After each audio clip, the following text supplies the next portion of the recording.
Hey, Mac, welcome to the podcast. Do you mind introducing yourself? Hey, yeah, no problem. Thanks for having me. My name's Mac Frederick. I'm a serial entrepreneur, local business owner based in Philadelphia. You had mentioned you're a serial entrepreneur. Can you elaborate a little bit more on that? Yeah, my time with entrepreneurship goes back to before I knew what that word meant.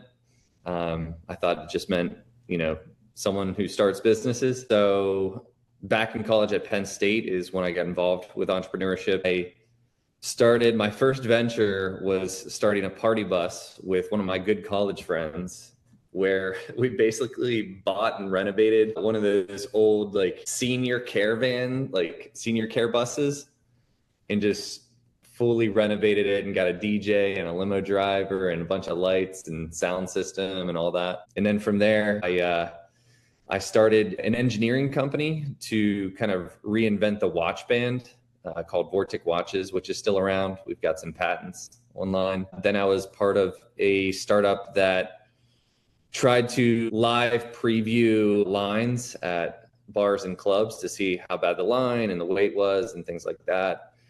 And then I started fixing phones and computers in college just to make some cash on the side.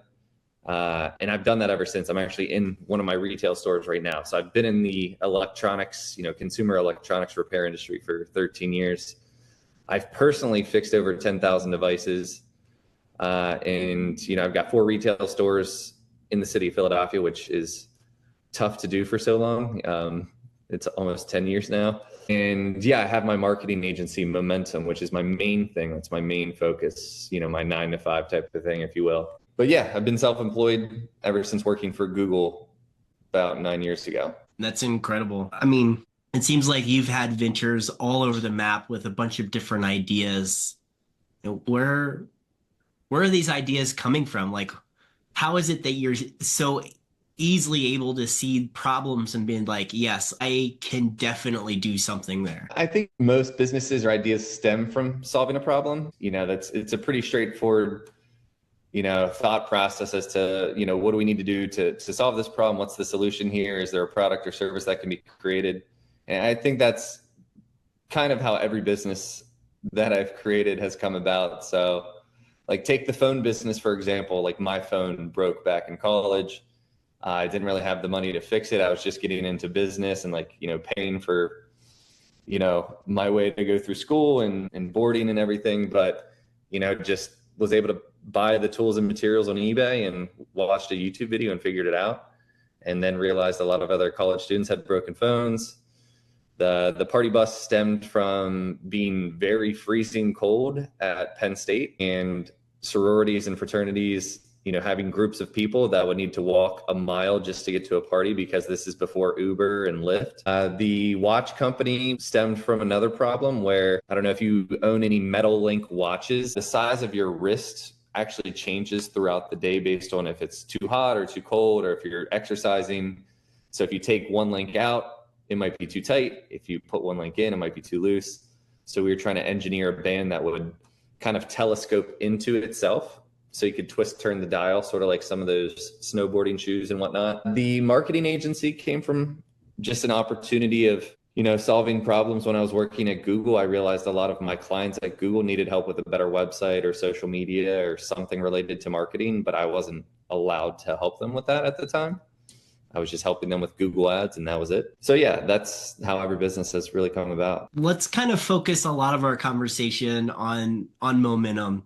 Yeah. How have kind of the various ventures, other than like working at Google, led you into starting Momentum and kind of the experiences you had elsewhere led to, the philosophies that you have at Momentum? Yeah. So whenever you're starting your own small business, if anybody's listening and they're looking to start a business or have a small business, you realize that you need to learn as much as you can about many different things. And one of those things that's most important for a business to survive is marketing, getting customers and putting yourself out there. And most of that is done online these days. And with that, comes a lot of trial and error. Now more than ever, even way more from when I started 10 years ago or over 10 years ago, is figuring out things by using the internet. You know, it's the biggest tool available, and it's openly available to everybody. So you have Google, you have YouTube, you have Udemy. There's plenty of places where you can take courses or search things that you're trying to learn whenever you get stuck or whenever you have an idea or an opportunity that you need to take advantage of. So when, you know, through my experience of starting multiple businesses, I had to learn web design or graphic design or social media marketing, or, you know, making a business plan or financials or accounting or search engine optimization. And I think one thing as entrepreneurs, you kind of realize what you're good at and what you enjoy. And if you're able to apply those two to a business that solves a problem, it's kind of like the perfect harmony as a business owner. So I enjoy digital marketing for small business.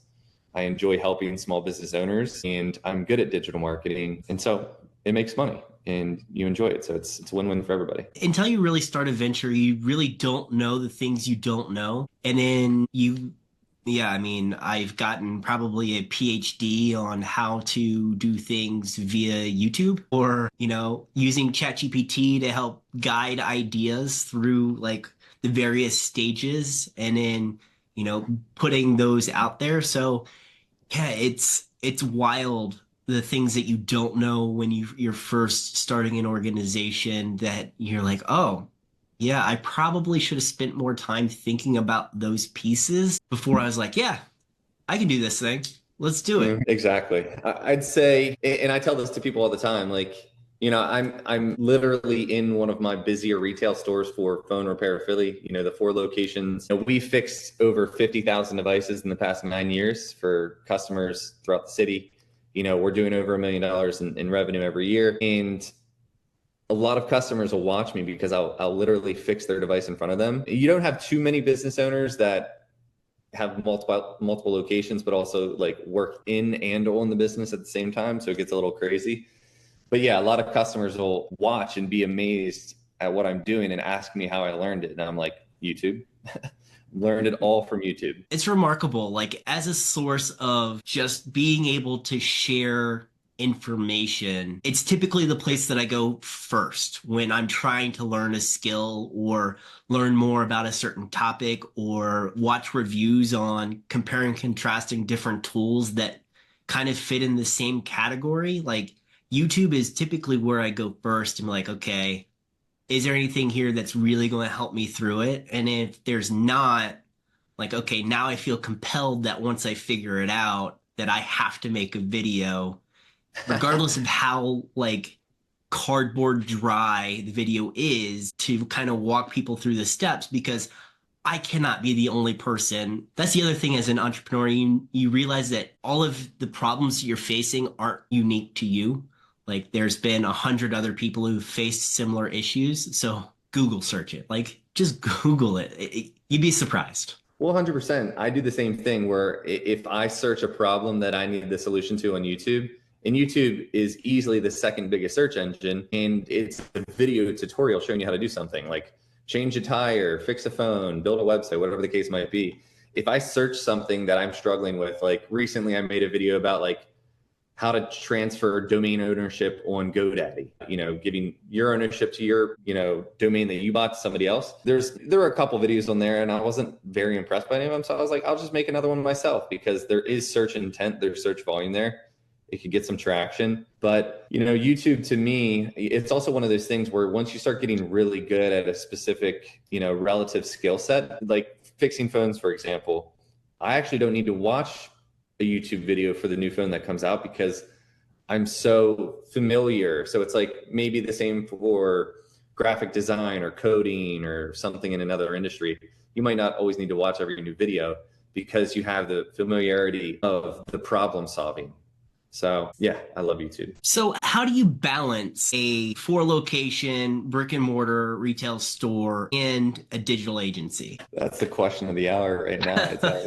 That is, you know, honestly, I wish someone was a fly on the wall certain days, because like, I'm not even trying to toot my own horn. I just don't know if there's many people. Like, I've developed this skill set over the past few years because I've done it so many times, where I'll literally run a busy repair retail location and the unpredictability and difficulty of that. Meanwhile, being on Zoom meetings or Slacking and emailing customers or taking calls from customers, like the trial and error to get that right and the multitasking ability is pretty insane. But to answer your question, I don't recommend it to anybody. I don't recommend having two businesses at the same time and starting them concurrently and trying to grow them concurrently. Pick something, pick your main business, what you're good at, what you can provide a product or service for, and get it running like a well-oiled ship to where it can almost run without you and you have the right people and services and operations in place. And then once it's moving fully without you, then you can do something new, because I did both and just kept growing them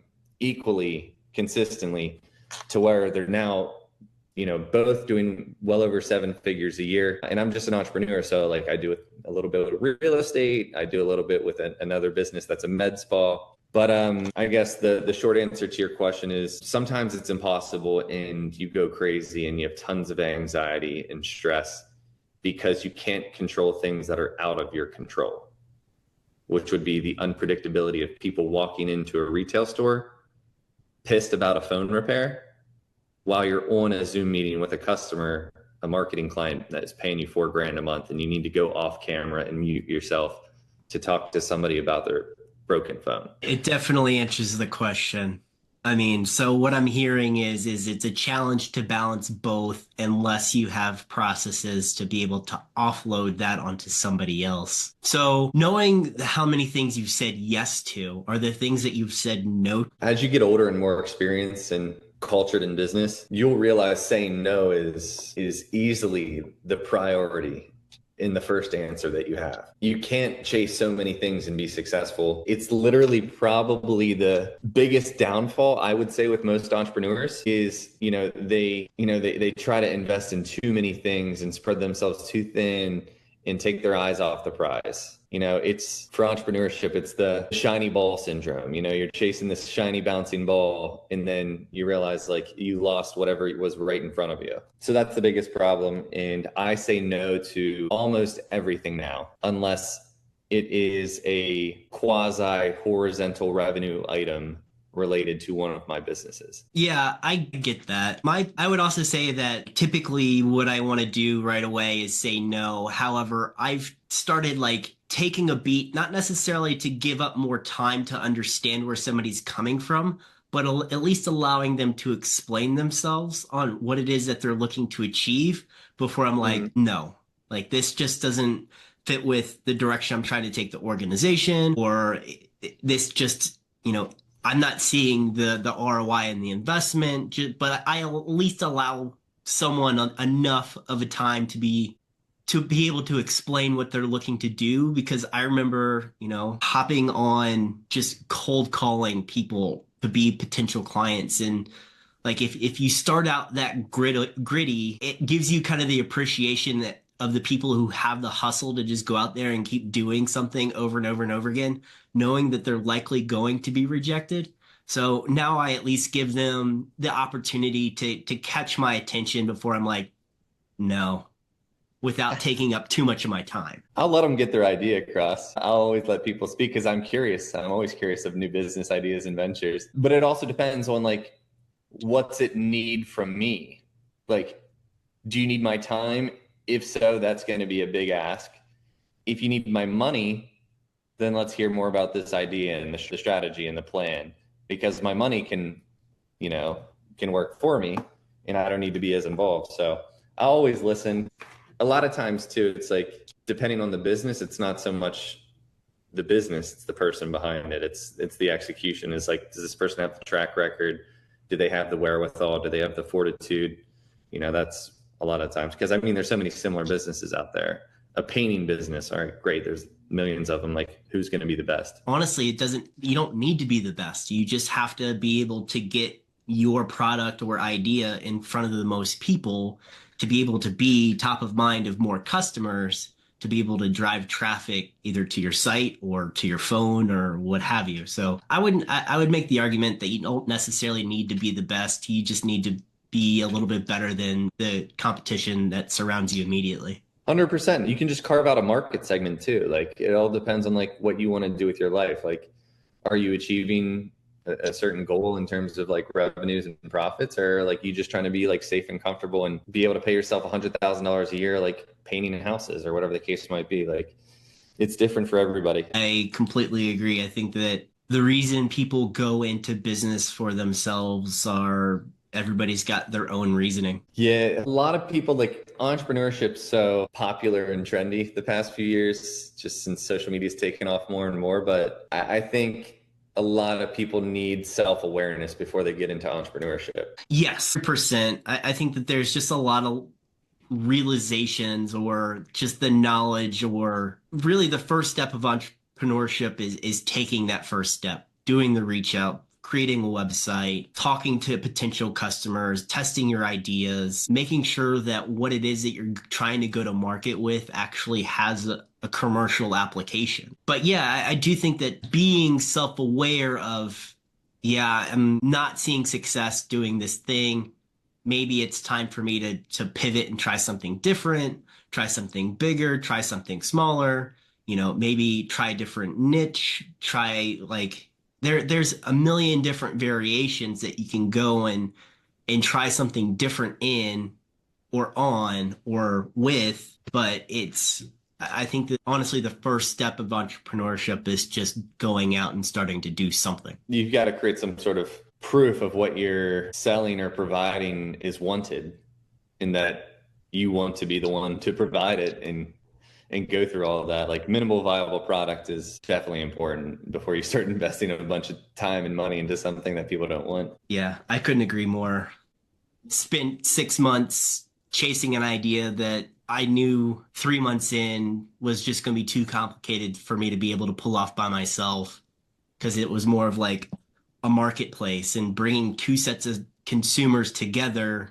I was like, yeah, this isn't going to work. So at least I had the wherewithal to like step back away from that, understand that where I was going with my organization wasn't necessarily the best for where I am now. Obviously, I can grow it into being able to support that in the future, but trying to start a marketplace, I think, is probably the single hardest journey you can do because you're trying to satisfy not one, but two sets of customers. Yeah.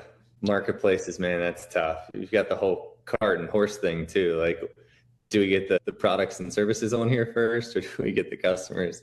It's always products and services. And then you're like, oh, I just spent so much time and money getting that. Now I've got to get the customers. Let's kind of get back to the topic of momentum. Yeah. And can we dive more into what momentum is actually doing in the digital marketing space? Absolutely. So we are founded on the core principle of helping small businesses grow using Google. So that can be, your Google business profile for local businesses. That can be your website and website search engine optimization for various types of businesses. And it can be like Google ads and analytics and local service ads for various types of businesses. So we cater to small businesses all across the country, a lot of local service providers. So roofers, dentists, plumbers, chiropractors, construction, painters, real estate, et cetera, et cetera. I'd say that's 70+% of our business. I mean, we've just grown organically. We haven't taken any outside funding or taken on any debt or outside investors. And we also haven't done any advertising. It's all ranking on Google, ranking on YouTube, ranking in local search, getting awareness on social media, and getting a lot of referrals and word of mouth. That's great. I mean, it's hard to do that, but there's so many agencies who have kind of carved out their own niche by being able to provide really well locally. And I think that you have an interesting use case because you do have like local brick and mortar stores that obviously at some point you would have to have essentially employed yourself for these services to be able to be present in Google. I'm the perfect case study. I've done it myself. Exactly. I started the phone store when I moved to Philly with less than $5,000 to rent a small office cubicle in a co-working space, put up my Google listing, get a website, social media, SEO, all the marketing, branding, advertising, all that stuff, and just reinvested a lot of that money back into growing the business. And really just dominating on Google, fully dominating on Google, and did put some competitors out of business along the way. Well, that's one of the things that happens. It's a difficult business, man. Like the agency is so much bigger and so much easier to run than this like retail brick and mortar break and fix type of thing, especially in Philadelphia.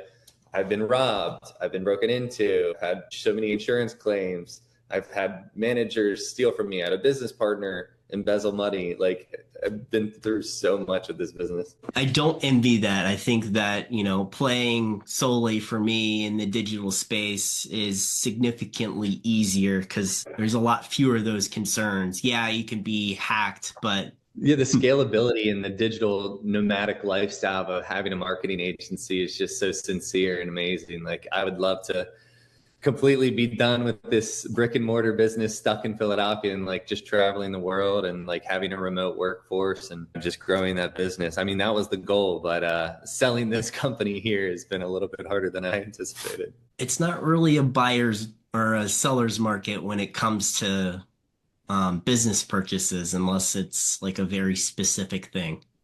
Yeah, unless it's super easy to run. It's like, hey, I've got an insurance business. I've got this book of business that pays me every month. All you need to do is get more insurance customers. And like, there's so many businesses that are almost like automated in a way. It's like you get health insurance and you never touch it again, or you get a 401k and never touch it again. Exactly. So let's shift topics a little bit and talk about kind of the trends that you're seeing, especially in the Google landscape, because I know that there's been a couple of algorithm changes recently. How is it that momentum stays ahead of those trends? I mean, we subscribe to different email newsletters. You got it, Search Engine Land. You've got Neil Patel and Uber Suggest, the Google team, product updates. So there's a lot of that comes to you, so you don't have to chase it down. I know a lot of us don't like to be subscribed to so many different email opt-ins and how annoying that can be, but there's some that are actually helpful. And then it's nice too, because I can reposition that content. We could put it on our own blog and kind of repurpose it, or, put on a YouTube video. And Google doesn't make many big algorithm changes every year. I think they've had 3 core algorithm changes this year. Most notably of this year is like they're really cracking down on the rankability of artificial intelligence. So like ChatGPT content, you can't just like copy and paste something written by AI into your blog and expect it to rank. It'll actually do the opposite. It'll hurt you. So they also are prioritizing content that isn't necessarily on high authority sites. So if you have like really good, organic, authentic, well-written, published, and optimized content on a very small blog, you could very well rank for that content. So that's pretty cool too. Yeah, the one change that got me recent, it's not an algorithm change, just an overall Google change, is that I was in YouTube the other day and realized that there's a bunch of my content that was missing, and it had moved from like the main content page to shorts because they changed from I think either 90 seconds to now 3 minutes. So it's like I had to Google that. I was like, what? Where did all my stuff go? Now it's short. Google's putting out their own AI results too. So I mean, they're going to give you, because if you ask ChatGPT or AI something, it's usually going to give you just one result, like what's the answer. So Google's doing a lot more of that as well. So they're also trying to figure out how to incorporate ads into their AI-based results, which will be pretty interesting. So it's like, what's the most popular dress for a wedding? And it gives you an AI answer. Soon you'll be able to click into that answer and get like ads for different dresses you can buy for your wedding. I don't know how I feel about that. Like I was thinking about that the other day when I was on Perplexity, and now there's like a Perplexity space where you can actually buy stuff underneath where you would put in your typical prompt. Do you think in your mind that lessens the value of the responses you're getting back from AI? Yeah. I was just talking to somebody the other day. You mentioned like people that come to you with ideas or something they want you to join or partner or invest in. And they were trying to kind of build something that integrates with AI-based programming. I forget the acronym they were using, but so it's kind of like programmatic display ads built into ChatGPT and, various, AI outlets. And I was like, I think a lot of people use those AI sources because there's no ads. Like people are tired of ads. They're going there because they want something produced for them. Maybe if there's a freemium version that includes ads, then maybe a lot of people opt into that just because they don't want to pay for something. But yeah, I mean, people are just getting really dumb, like really numb, I mean, in regards to like advertising. So it's really hard to get people's attention as it was 2-4 years ago. Well, at least we no longer have to contend with pop-ups. There's still some websites. I was on a website the other day where it's like, I literally couldn't even get to read the article because there was just so much going on. I was like, I'm never going back to this website again. I think that most recipe websites are like that too, where it's just like there's so many ads on the page that you can't actually find the recipe. I hate those. Yeah. I think when I was looking at it, I was like, who are the top 25 best basketball players of all time? And I was like, oh, like who got rated? And I just like, and it's one of those where it's one person for every page. So you've got to go through 25 pages of it. And so they're making all the ad revenue of like the programmatic display ads, and you're just like pulling your hair out because it's ridiculous. I feel like that was like the old school style of BuzzFeed would do all that. Right, like yeah. you're clicking through their PowerPoint presentation. Uh-huh. Every third slide was an ad. Bad business. I mean, business evolves, but it evolves, I think, to favor the consumer in a way that like, yeah, everybody kind of realizes that those things are a nuisance, and in doing so, you start seeing a drop off of people using those tactics. Did BuzzFeed go bankrupt and then get purchased? I forget, something happened with them. I don't know. I know. They're still all over. Yeah, Vice did. BuzzFeed's still all over my Instagram feed. Yeah, back to like kind of the advertising space and AI, and not necessarily being able to trust some of like the YouTube videos you see because they're sponsored content.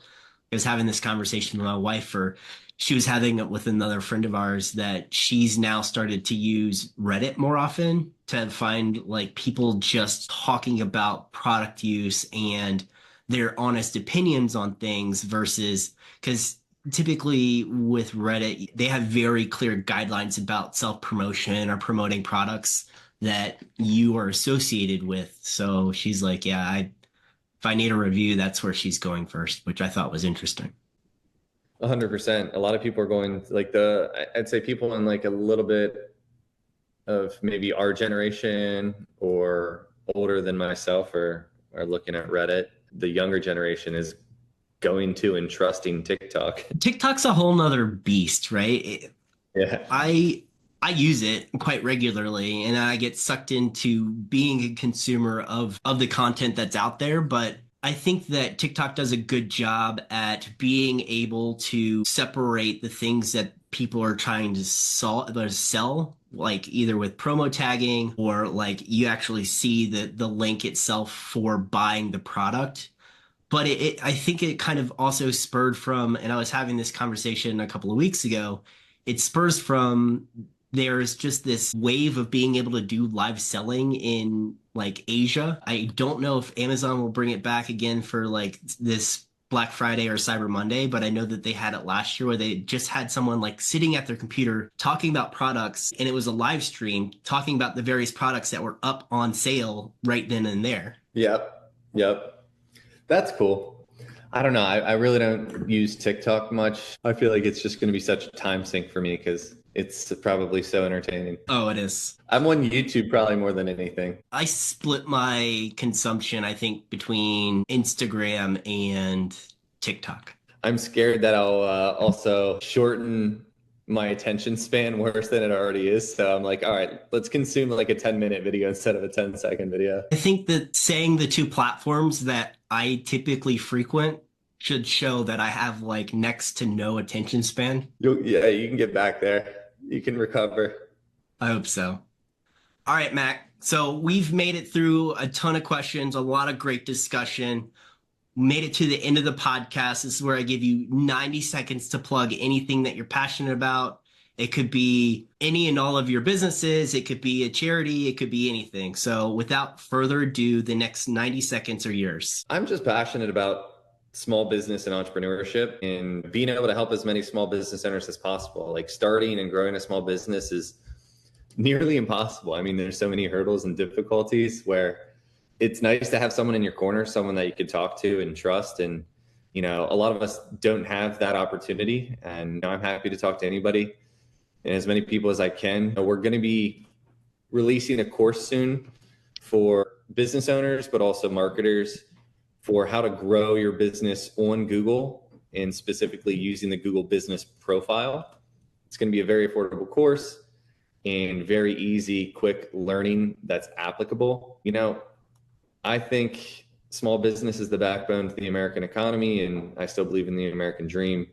And, to be successful in this day and age, you've got to be really good online. So find me on social media or YouTube, or just Google me, as easy as that is. Connect with me. And I also have a nonprofit event every year for breast cancer awareness. So if anybody wants to reach out and donate, let me know. Awesome. Well, Mac, I appreciate the conversation. Yeah, likewise. Thanks so much for having me.